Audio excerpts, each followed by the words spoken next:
ప్రభువైన యేసుక్రీస్తు వారి పరిశుద్ధ నామమందు మరొక్కమారు షాలోమ్ మినిస్ట్రీస్ షాలోమ్ స్వరం బైబిల్ సమయం అనేటువంటి ప్రత్యేక కార్యక్రమమునకు మిమ్మల్ందరినీ ప్రేమపూర్వకంగా ఆహ్వానిస్తుంటున్నాం. సిలువను గూర్చిన వార్త అన్నటువంటి శ్రేష్టమైన ఆత్మీయ ఉపదేశాలతో గత కొన్ని దినములుగా సాగిపోతున్నటువంటి మనం ఈరోజు కూడా ప్రియులరా మంచిగా మరిన్ని గొప్ప ఆత్మీయ సత్యాలు ఈ ఉపదేశముల ద్వారా మనము తెలుసుకొని నేర్చుకొని ఆశీర్వదించబడుదాము గాక. మీరందరూ కూడా త్వరగా దేవుని వాక్యము విను నిమిత్తమై ఎక్కడ ఉన్నా దయచేసి త్వరగా పరిశుద్ధ గ్రంథం బైబిల్ మీరు ముందుకు తీసుకొని టీవీ ఎదుట మీరందరూ కూడా దేవుని వాక్యం వినుటకై సిద్ధపడాలని మనవి చేస్తుంటున్నాను. పెద్దలు వృద్ధాప్యంలో ఉన్నటువంటి వారికి మనవి చేస్తుంటున్నాం. మీరు అలా బెడ్లోనే మీరు పండుకొని ప్రియులరా, లేదా సోఫాలో మీరు ఆ విధంగా కూర్చొని ఉన్నా మంచిగా ఈ శ్రేష్టమైనటువంటి ఆత్మీయ సత్యాలు, దివ్యోపదేశాలు, దేవుని వాక్యము ఉన్నది ఉన్నట్లుగా ఇది ఆశీర్వాదకరమైన సమయం, మనకు సమాధానకరమైనటువంటి సమయం కనుక మంచిగా మీరందరూ కూడా వాక్యం విని ప్రభు యొక్క దీవెనలు ఆశీర్వాదాలు పొందాలి అని యేసు ప్రభును రక్షకునిగా స్వీకరించి ఆయన రాకడ కొరకు రాజ్యం కొరకు సిద్ధపడాలి అని నేను మీకు ప్రత్యేకంగా మనవి చేస్తుంటున్నాను. ప్రార్థన చేసుకొని వాక్యంలో ప్రవేశిద్దాం ప్రియులరా. దయచేసి రండి, ప్రార్థనతో నాతో ఏకీభవించమనవి.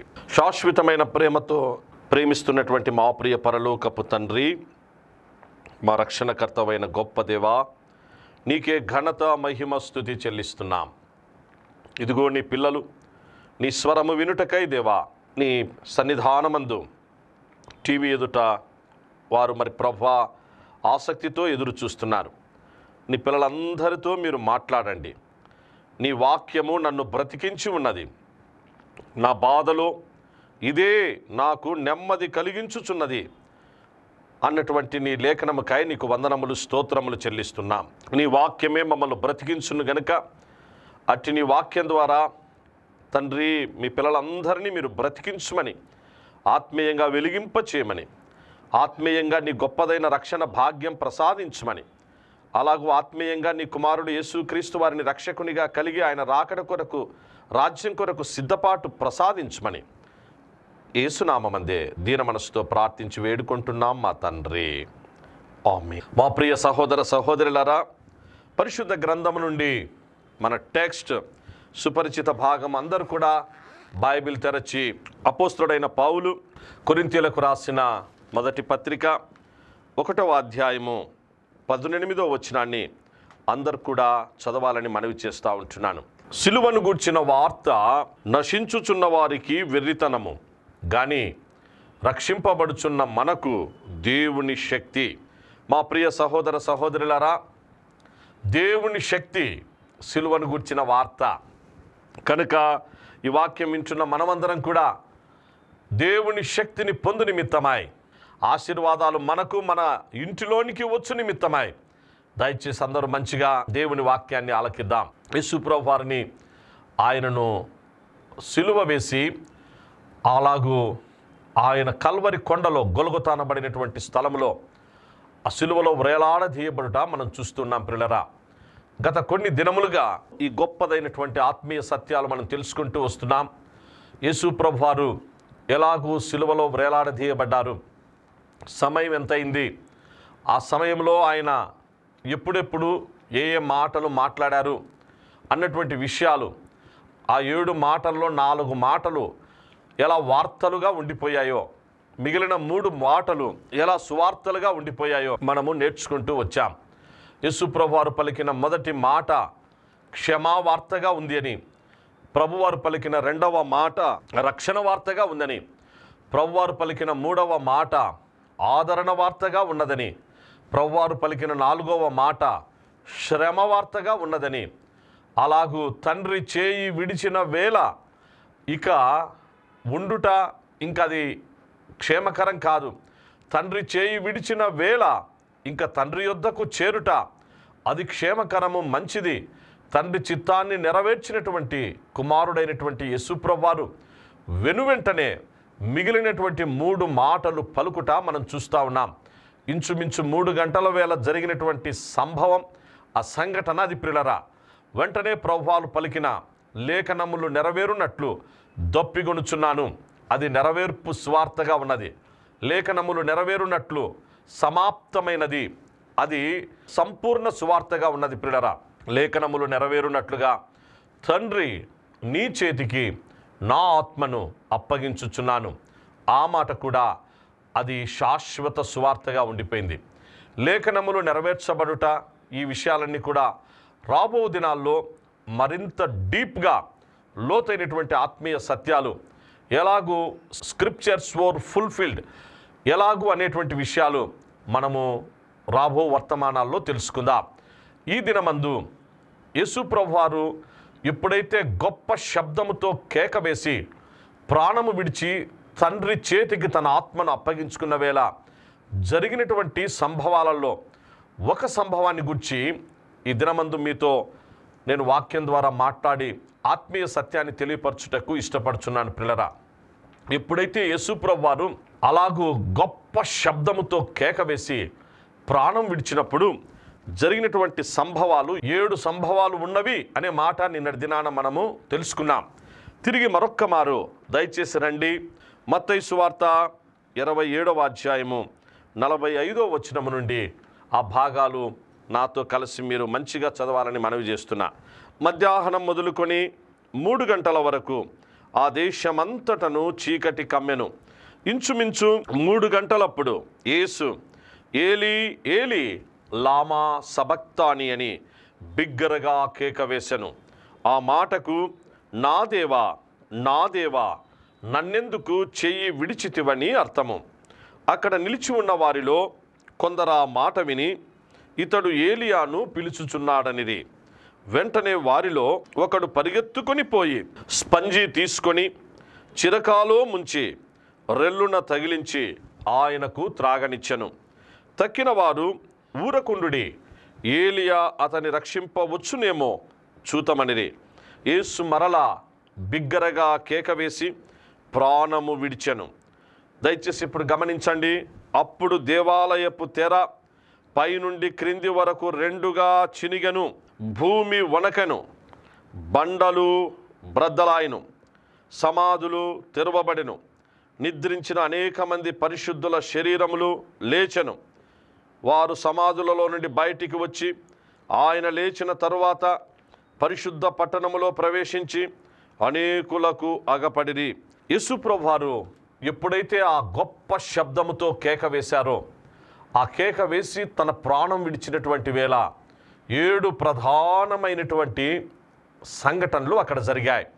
అందులో మొదటి సంఘటన ప్రియులారా, చదువుకున్నటువంటి లేఖన భాగంలో నుంచి ఆ మాటలు మనం చూడబోతున్నాం.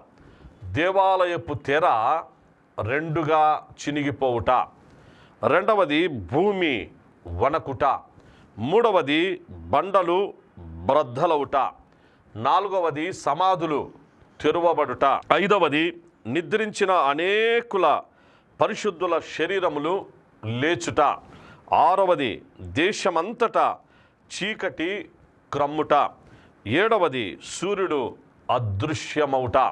దయచేసి ఈ విషయాలు గ్రహించాలని మనవి చేస్తుంటున్నాను. 7 ప్రధానమైనటువంటి సంఘటనలు. అందులో మొట్టమొదట జరిగినటువంటి సంఘటన ఈ సమయమందు మనమందరము ధ్యానం చేసుకుందాం. మొదటి సంఘటన మత్తయి సువార్తలోను లూకా సువార్తలోను అలాగూ ఆ భాగాలు వ్రాయబడ్డాయి. అందులో మొదటి సంఘటన ఏమనగా ప్రియులారా, దేవాలయపు తెర 2గా చినిగిపోవుట. ఇది చాలా అద్భుతమైనటువంటి కార్యం సుమ. యెరూషలేము దేవాలయము, అందులో ఆ అతి పరిశుద్ధమైనటువంటి స్థలములో తెర ఉంటున్నది ప్రియులారా. దేవాలయపు తెర అది చాలా స్టాండర్డ్గా, అది ఎంతో మంచి కర్టన్ అన్నమాట. ఆ కర్టన్ అది చాలా స్టాండర్డ్గా ఉంటున్నటువంటి కర్టన్. అది చినిగిపోవుట అనేటువంటిది అది చాలా, ఒక రకంగా చెప్పాలి అని అంటే అది అసాధ్యమైనటువంటి విషయం. చినిగిపోవడం అనేటువంటిది అది జరగనటువంటి విషయం. కానీ ఆ సమయంలో అది పైనుండి క్రింది వరకు 2గా చినిగెను అనేటువంటి మాట మనం చూస్తూ ఉన్నాం. ఇక్కడ మనందరికి కూడా గొప్ప ఆత్మీయమైనటువంటి సత్యాన్ని తెలియపరుస్తుంది ప్రియులారా. దీనికంటే ముందుగా జరిగినటువంటి ఆ దేవాలయం, ఆ తెరను గూర్చినటువంటి విషయాలు మనము లేఖనాల్లో నుంచి మీ గమనంలోనికి ఆ సత్యాలు తీసుకురావడానికి ఇష్టపడుతుంటున్నాను. దేవాలయపు తెర వాస్తవంగా ప్రియులరా, దేవుడైన యెహోవా మోషేకు ప్రత్యక్ష గుడారాన్ని గురించిన ఆ యొక్క ప్రత్యక్షతను దేవుడు అనుగ్రహించారు. ప్రత్యక్షపు గుడారమును ఇంగ్లీష్లో ట్యాబర్నకల్ అన్నారు. ట్యాబర్నకల్ దేవుడే చెప్పాడు. మోషేకు కలిగినటువంటి తలంపు కాదు సుమా, సాక్షాత్తు దేవుడే తన సన్నిధి, తన తేజో మహిమ తన పిల్లలతో ఉంచడానికి, అలాగూ తన ప్రజలైనటువంటి ఇజ్రాయేలీలను నడిపించడానికి దేవుడే ఆ యొక్క ఉద్దేశాన్ని కలిగి ఉండి ప్రత్యక్ష గుడారమును ఎలా ఏర్పాటు చేసుకోవాలో, ప్రత్యక్ష గుడారాన్ని ఎలా నిర్మించుకోవాలో ప్రభువే తెలియపరిచాడు. కాబట్టి మోషే దేవుడు చెప్పినట్టుగా ప్రత్యక్ష గుడారం ట్యాబర్నకల్ ఆయన అన్ని కూడా సంపూర్తి చేశాడు. ట్యాబర్నకల్ను, ప్రత్యక్ష గుడారాన్ని మంచిగా నిర్మించాడు మోషే. దేవుడు చెప్పినట్లుగా ప్రియులరా, ఆ కార్యములన్నీ సంపూర్ణం చేసినట్టుగా మనం అక్కడ చూస్తూ ఉంటున్నాం. ఎప్పుడైతే ప్రత్యక్ష గుడారము సంపూర్ణం చేయబడిందో, యెహోవా తేజో మహిమ ప్రత్యక్ష గుడారములో ఆ విధంగా దిగి వచ్చుట, అలాగూ కెరూబుల మధ్య, అలాగూ కరుణాపీఠం, అక్కడ దేవుని యొక్క సన్నిధి, అతి పరిశుద్ధమైనటువంటి స్థలం అక్కడ ఏర్పాటు చేయబడుట మనం చూస్తూ ఉంటున్నాం. తన ప్రజలతో దేవుడు మాట్లాడేటువంటి స్థలముగా, తన ప్రజలకు తన మహిమను ప్రత్యక్షపరిచేటువంటి స్థలముగా, అలాగూ తన ప్రజలందరికీ షాలోం, శాంతిని, సమాధానాన్ని, ఆనందాన్ని, ఆరోగ్యాన్ని, ఆశీర్వాదాన్ని అనుగ్రహించేటువంటి స్థలంగా అతి పరిశుద్ధ స్థలం హోలీ ఆఫ్ హోలీస్ను ప్రత్యక్ష గుడారంలో చాలా అవన్నీ ఉన్నాయి. కానీ ఈ సందర్భానికి అవసరమైనటువంటి మాటలే ఈ దినం మనము తెలుసుకుందాము గాక. ప్రత్యక్ష గుడారంలో 3 ప్రత్యేకమైనటువంటి ఆ ప్లేసెస్ ఉన్నాయి ప్రియులరా. అందులో బయట ఉన్నటువంటి ఆ స్థలాన్ని ఆవరణము అని అన్నారు. ఆవరణము దాటి లోపలికి వస్తే పరిశుద్ధ స్థలము ఉన్నది ప్రియులరా. పరిశుద్ధ స్థలంలో అక్కడ యాజకులైనటువంటి వారు, అలాగూ ప్రత్యక్ష గుడారపు మందిర సేవా పరిచర్యలు జరిగించేటువంటి వారు ఆ స్థలంలో ఉంటారు. ఆవరణమందు ప్రజలందరూ కూడా ఉంటారు. ఆ పరిశుద్ధ స్థలంలో మందిర సేవా పరిచర్య, అలాగూ ప్రత్యక్ష గుడారపు పరిచర్య ధర్మాన్ని కొనసాగించేవారు ఆ ప్రదేశంలో ఉంటారు. కానీ మరొక ప్రత్యేకమైనటువంటి స్థలం ఉంది. ఆ ప్రత్యేకమైనటువంటి స్థలమే హోలీ ఆఫ్ హోలీస్ అంటారు. ఆ అతి పరిశుద్ధ స్థలంలోనికి వెళ్ళడానికి తెరలున్నాయి. ఆ తెర అడ్డంగా ఉంటుంది. అతి పరిశుద్ధ స్థలంలోనికి ఎవరు వెళ్తారు? ఒకరే వెళ్తారు ప్రియులరా. ఆ ఒక్కరు ప్రధాన యాజకుడైనటువంటి వ్యక్తి. ఆ ప్రధాన యాజకుడైన వ్యక్తి కూడా ఎప్పుడంటే అప్పుడు, ఎలా అంటే అలా వెళ్ళడానికి వీలు లేదు సుమా. దయచేసి గుర్తుంచుకోవాలి. ఆ ప్రత్యక్ష గుడారములో అతి పరిశుద్ధ స్థలం హోలీ ఆఫ్ హోలీస్, అది ఎంతో ప్రత్యేకమైన పవిత్రమైనటువంటి ప్రదేశం సుమా. ఎప్పుడంటే అప్పుడు ప్రధాన యాజకుడు వెళ్ళడానికి వీలు లేదు. ఒకవేళ వెళ్తే చచ్చిపోతారు సుమా. వేరే ఎవరు వెళ్ళినా అందులో కాలు పెడితే చచ్చిపోతారు. కాబట్టి ఎవరు అక్కడికి వెళ్ళడానికి వీలు లేదు, వెళ్ళరు కూడా సుమా. ఇంతకు ఆ హోలీ ఆఫ్ హోలీస్లో ఏమున్నాయి అనేటువంటి విషయాలు, ఆ అతి పరిశుద్ధ స్థలంలో ఉంచబడినటువంటి దేవుని మందసం, ఆ దేవుని మందసములో ఉన్నటువంటి ఉపకరణాలు, ఆ పాత్రలు ఏమిటి, అక్కడ ఇంకా ఏమున్నాయి అనేటువంటి విషయాలన్నీ కూడా రాబో కాలంలో వర్తమానాల్లో మనం తెలుసుకుందాం. అయితే దేవాలయపు తెర 2గా చినిగెను అనేటువంటి ఈ అంశాన్ని మనం తెలుసుకుంటున్నాం గనుక సిలువను గూర్చిన వార్తలో మనము అంతవరకే మన దృష్టిని మనం కేంద్రీకరిద్దాం ప్రియులరా. కనుక ఈ సమయమందు ఆ అతి పరిశుద్ధ స్థలంలో ప్రధాన యాజకుడు సంవత్సరానికి ఒక్కసారి మాత్రమే వెళ్తాడండి. సంవత్సరమునకు ఒక్కసారి అలాగూ తాను ప్రజలందరి పక్షంగా తానేం చేస్తాడంటే, ఒక గొర్రెపిల్ల రక్తాన్ని అలా చిందించిన తర్వాత ఆ రక్తాన్ని అలా తన యొక్క చేతిలో ఉంచుకొని తాను ఆ ప్రత్యేకమైనటువంటి దుస్తులు ధరించి, ప్రధాన యాజకునికి ప్రత్యేకమైనటువంటి దుస్తులు ఉంటాయి. తన్ను తాను పవిత్రపరచుకోవాలి అన్ని విధములుగా. ఆ దుస్తులను తాను మంచిగా వేసుకోవాలి. అలా తాను తన చేతిలో ఆ గొర్రెపిల్ల రక్తాన్ని ఉంచుకొని అతి పరిశుద్ధ స్థలంలోనికి భయభక్తులతో అక్కడికి లోపలికి వెళ్ళాలి. అతి పరిశుద్ధ స్థలంలో కరుణాపీఠం ఉన్నది. కరుణాపీఠం ఎదుట ఆ రక్త ప్రోక్షణ జరిగిన తరువాత అక్కడ యెహోవా సన్నిధి తేజో మహిమ ఉన్నది గనుక అతి పరిశుద్ధ స్థలంలో దేవుడు ఆ అర్పణను స్వీకరించి, అలాగూ ఎప్పుడైతే ప్రధాన యాజకుడు ఆ రక్త తర్పణాన్ని చేసినప్పుడు దేవుడు అంగీకరిస్తాడో అక్కడ ఇంకా అంతా మంచి జరుగుతుంది పిల్లరా. ఎప్పుడైతే ఆ బల్యర్పణ అనేటువంటిది పరలోకమందున్నటువంటి దేవుడు ప్రత్యక్ష గుడారములో తాను ఉంచినటువంటి తన తేజో మహిమ కరుణాపీఠం ఎదుట తాను వాటిని అంగీకరించినటువంటి వేళ తన ప్రజలైనటువంటి ఇజ్రాయేలులకు క్షేమం కలుగుతుంది, జయం కలుగుతుంది, ఆనందం కలుగుతుంది, వారికి ఆరోగ్యం కలుగుతుంది. వారి పాడి పంటలైనా, వారి పొలములైనా, వారి పశువులైనా, వారి వృత్తులైనా, వారి వ్యాపారములైనా, వారు కలిగి ఉన్నటువంటి సమస్త విషయాల్లో వారికి అన్నిటిలో కూడా లాభము, మేలు, క్షేమం కలుగుతుంది. వారు, వారి యొక్క కుటుంబాలు, అలాగే ఇజ్రాయేలు జాతి మరో సంవత్సర కాలమంతయు కూడా వారు ఆనందంగా అలాగూ సంతోషకరంగా వారి జీవితాన్ని కొనసాగించుకోగలరు. అలాగూ ఈ ప్రధాన యాజకుడు కూడా దేవుడు అంగీకరించినటువంటి ఆ బల్యర్పణను బట్టి తిరిగి క్షేమంగా అందులో నుంచి బయటికి రాగలడు. ప్రియులారా, ఆయన లోపలికి వెళ్తున్నప్పుడు అలా ఒక తాడు తనకు వ్రేలాడబడుతూ ఉంటుంది. ప్రియులారా, ఆ తాడు వ్రేలాడదీయబడినప్పుడు ఆ పరిశుద్ధ స్థలంలో ఉన్నటువంటి ఆ దేవుని మందిరం అనగా ప్రత్యక్ష గుడారపు ఆ పరిచర్య ధర్మాన్ని కొనసాగిస్తున్నటువంటి వాళ్ళు ఏం చేస్తారంటే ఆ తాడును పట్టుకుంటారు. వాళ్ళు పరిశుద్ధ స్థలంలో అక్కడ బయట వెయిట్ చేస్తూ ఉంటారు. అలాగూ తాడును పట్టుకుంటారు. పిల్లరా, ఇలాగూ ప్రధాన యాజకుడు ఒక్కడు మాత్రమే భయభక్తులతో లోపలికి ఆ రక్త తర్పణముతో ముందుకొస్తాడు. ఆ లోపలికి వచ్చినప్పుడు అంగీకరించబడితే సంతోషం, ఒకవేళ అంగీకరించబడకుండా ప్రధాన యాజకునికి ఏదైనా కలంకం, ఏదైనా ముడత, ఏదైనా మచ్చ, ఏదైనా లోపం, ఏదైనా ప్రధాన యాజకుడు దేవునికి వ్యతిరేకంగా అయిష్టంగా ఎక్కడైనా సరే తన యొక్క ప్రవర్తనలో ఉంది అనంటే స్పాట్లోనే ప్రధాన యాజకుడు చనిపోతాడు. ఆ అతి పరిశుద్ధ స్థలంలో కాలిడినప్పుడే అతను మరణించడం అనేటువంటిది జరుగుతుంది. ఇప్పుడు వేరే వాళ్ళు అతను మరణించినప్పుడు ఆ డెడ్ బాడీని తీసుకొని రావాలి. వాళ్ళు కూడా లోపలికి వచ్చేదానికి లేదు సుమా. వాళ్ళు లోపలికి వస్తే వాళ్లకు అపాయం ఉన్నది. ఎక్కడ వారు ఏం చేస్తారంటే భయపడి ఆ ప్రధాన యాజకుని యొక్క డెడ్ బాడీని అలాగే మెల్లిగా ఆ తాడును బట్టి అలాగూ అతని బాడీని పరిశుద్ధ స్థలంలోనికి వారు లాగేసుకుంటారు. అక్కడ నుంచి ఏడుస్తారు, గగ్గోలు పెడతారు. అక్కడ నుంచి ఆవరణంలోనికి తెచ్చి ప్రజలందరూ కూడా ఆ సమయంలో వాళ్ళందరూ ఏడ్చి బాధపడేటువంటి ఆ సంవత్సర కాలమంతయు వారికి కటకట, అలాగే వారి సంవత్సర కాలమంతయు వారందరూ చాలా విషయాల్లో నష్టపోట, అది ఆత్మీయంగా ఆర్థికంగానైనా అలాగూ వారి యొక్క అన్ని పరిస్థితులలో వారు నష్టాన్ని, కష్టాలను తెచ్చిపెట్టుకునేటువంటి దినాలుగా అవి ఉండిపోతాయి. కనుక అంత జాగ్రత్తను పాటిస్తారు ఇజ్రాయేలు ప్రజలు, జాగ్రత్తను పాటిస్తారు.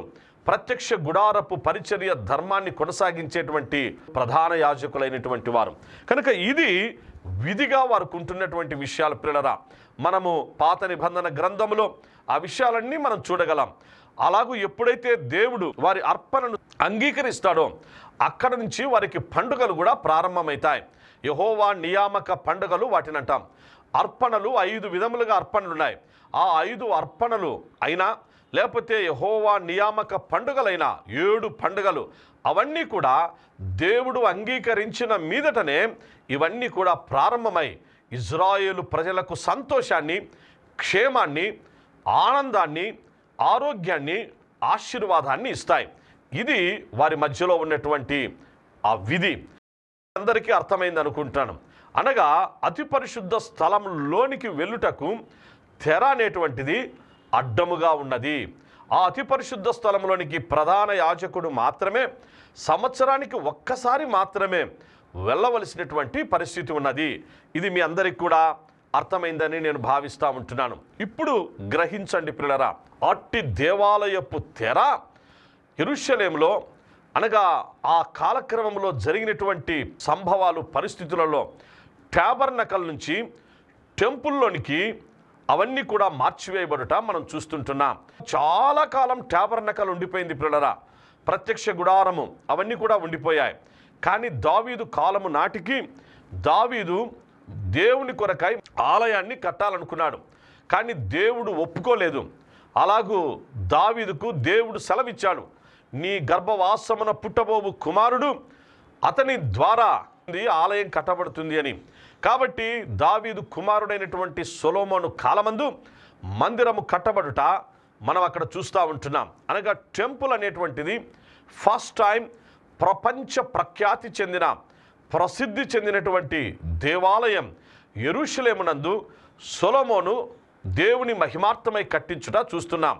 అట్టి దేవాలయంలో ఈ ప్రత్యక్ష గుడారపు ఆ ఉపకరణాలైన అక్కడ ఉన్నటువంటి ఆ సేవా ధర్మమైన పరిచర్య ధర్మమంతా కూడా యాజ్ ఇట్ ఈస్ ఆ ఆలయమందు కూడా అలాగే జరిగించబడుతూ వచ్చేది.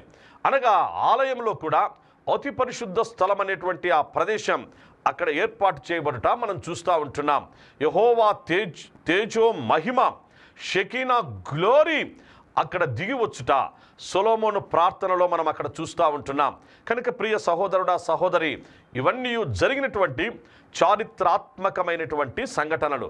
ఇప్పుడు రండి, సిలువను గూర్చిన వార్తలో ఆ సిలువ దృశ్యం ఎదుట జరిగినటువంటి సంభవం ఏమనగా ఇప్పుడు గ్రహించాలి. అలా దేవాలయపు తెర అంత పకడ్బందీగా అంత మంచిగా ఉన్నటువంటి దేవాలయపు తెర యేసుక్రీస్తు ప్రభువారు ఆయన సిలువలో పలికినటువంటి ఆ మాట, 4వ మాటను బట్టి తిరిగి ఆయన వేసిన గొప్ప కేకతో కూడినటువంటి ఆ శబ్దం, అలా యేసుప్రభు వారు ప్రాణము విడిచి తండ్రికి తన ఆత్మను అప్పగించుకున్నటువంటి వేళ ఒక అద్భుతమైనటువంటి సంభవం జరిగింది. అదే ఆ దేవాలయపు తెర ఒక్కసారిగా 2గా ఇలా చినిగిపోయింది పిల్లరా.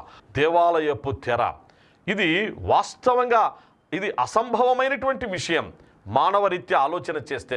బట్ దేవుని కార్యం, దేవుని ప్రణాళిక, దేవుని ఉద్దేశం అది.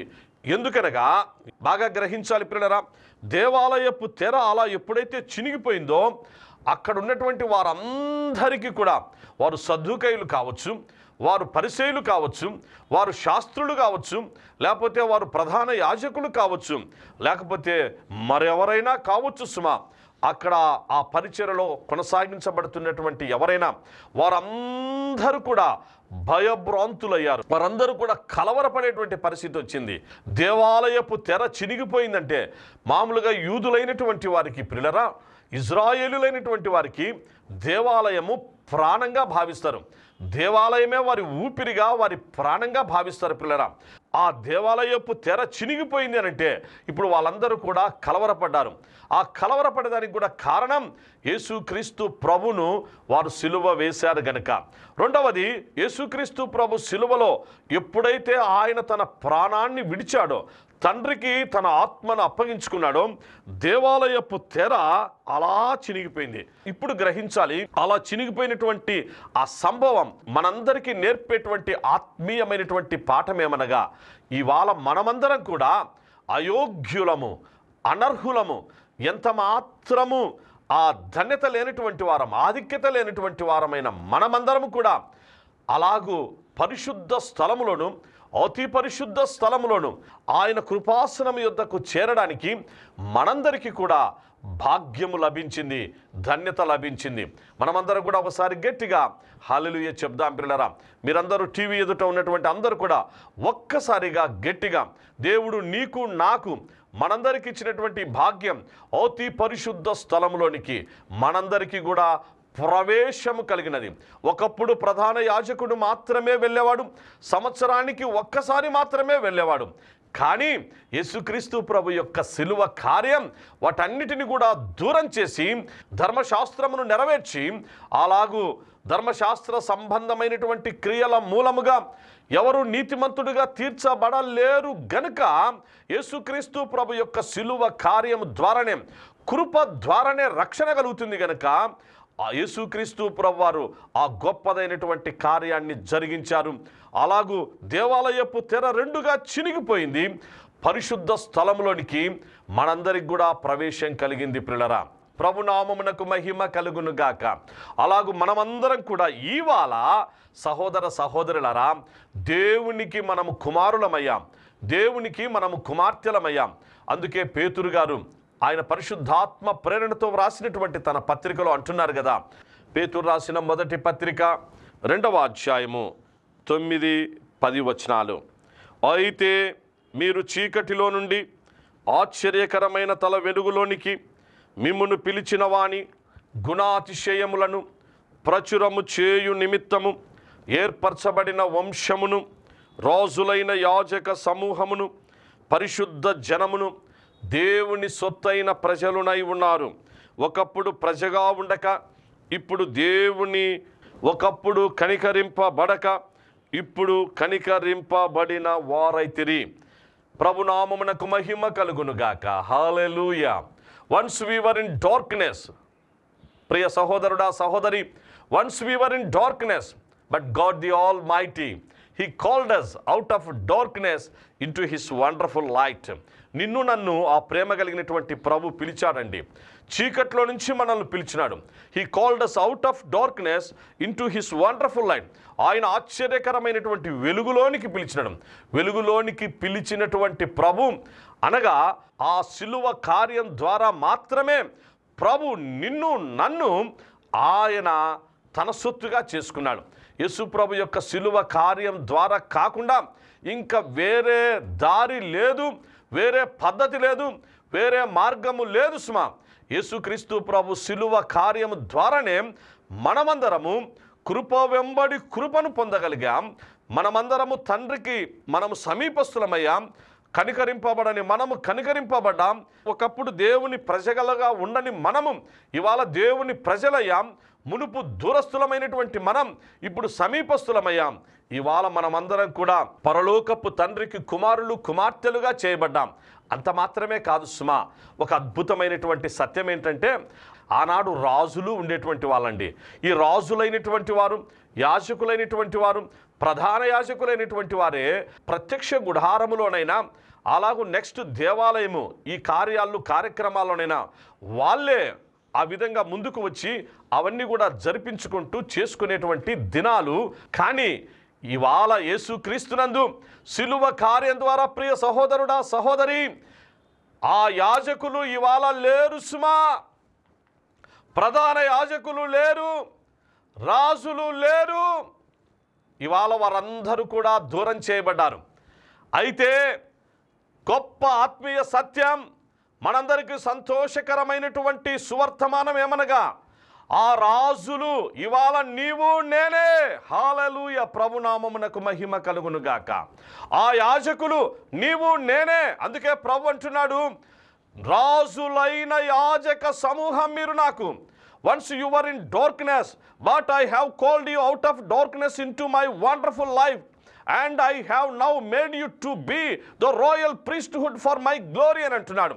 ఇప్పుడు నేను నిన్ను రాజులైన యాజక సమూహంగా చేశా, నేను నిన్ను ఏర్పరచబడిన వంశముగా చేశా, నేను నిన్ను పరిశుద్ధ జనముగా చేశా, నేను నా సొత్తైనటువంటి ప్రజలుగా నేను నిన్ను చేశాను. ఎంత గొప్ప ధన్యత ప్రభు మనకిచ్చాడో చూడండి పిల్లలు. కాబట్టి సమయమందు నేను మీకు చివరిగా మనవి చేస్తుంటున్నాను, అలాగూ దేవాలయపు తెర చినిగిపోయింది. ప్రియ సహోదరుడా సహోదరి, మనందరికీ ప్రవేశం కలిగింది. రాజులైన యాజక సమూహంగా మనం చేయబడ్డాం, ఆయన సొత్తుగా చేయబడ్డాం. కనుక ఘనత మహిమ స్తుతి ప్రభునామమున కలుగునుగాక. ఇప్పుడే నీవు నేను ఇంత గొప్ప ధన్యత ఇచ్చిన ప్రభునకు ఉన్నపాటున మన హృదయాన్ని, మన యొక్క జీవితాలు అర్పించుకొని ప్రభును మనం మహిమపరిచి ఆయన రాకడ కొరకు, రాజ్యం కొరకు సిద్ధపడదాముగాక. ప్రార్థన చేసుకుందాం. గొప్ప తండ్రి, నీకు వందనములు స్తోత్రములు చెల్లిస్తున్నాం. ఇదిగో నీ పిల్లలు నీ వాక్యం విన్నారు ప్రభా. దేవాలయపు తెర రెండుగా చినిగిపోయాను. ఈ గొప్ప ఆత్మీయ సత్యాన్ని కొంతవరకు నీ పిల్లలు విన్నారు తండ్రి. మీరు వారిని ఆశీర్వదించండి. తిరిగి రేపటి దినపు నైనా మరి తండ్రి వర్తమానం కొరకై వారిని సిద్ధపరిచి ఆత్మీయంగా మరింతగా బలపరిచి ఆశీర్వదించండి ప్రభు. నీ గొప్పదైన రక్షణ భాగ్యం వారందరికీ ప్రసాదించండి. నా ప్రార్థన ఆలకించునైనా ఆత్మీయ శారీరక స్వస్థతలు వారికి అనుగ్రహించుము. యేసునామమందే దీన మనసుతో ప్రార్థించి వేడుకుంటున్నాం మా తండ్రి. మా ప్రియ సహోదర సహోదరులారా, తిరిగి రేపటి దినం ఇదే సమయానికి ఇదే ఛానల్లో మళ్ళీ మనం కలుసుకుందాం.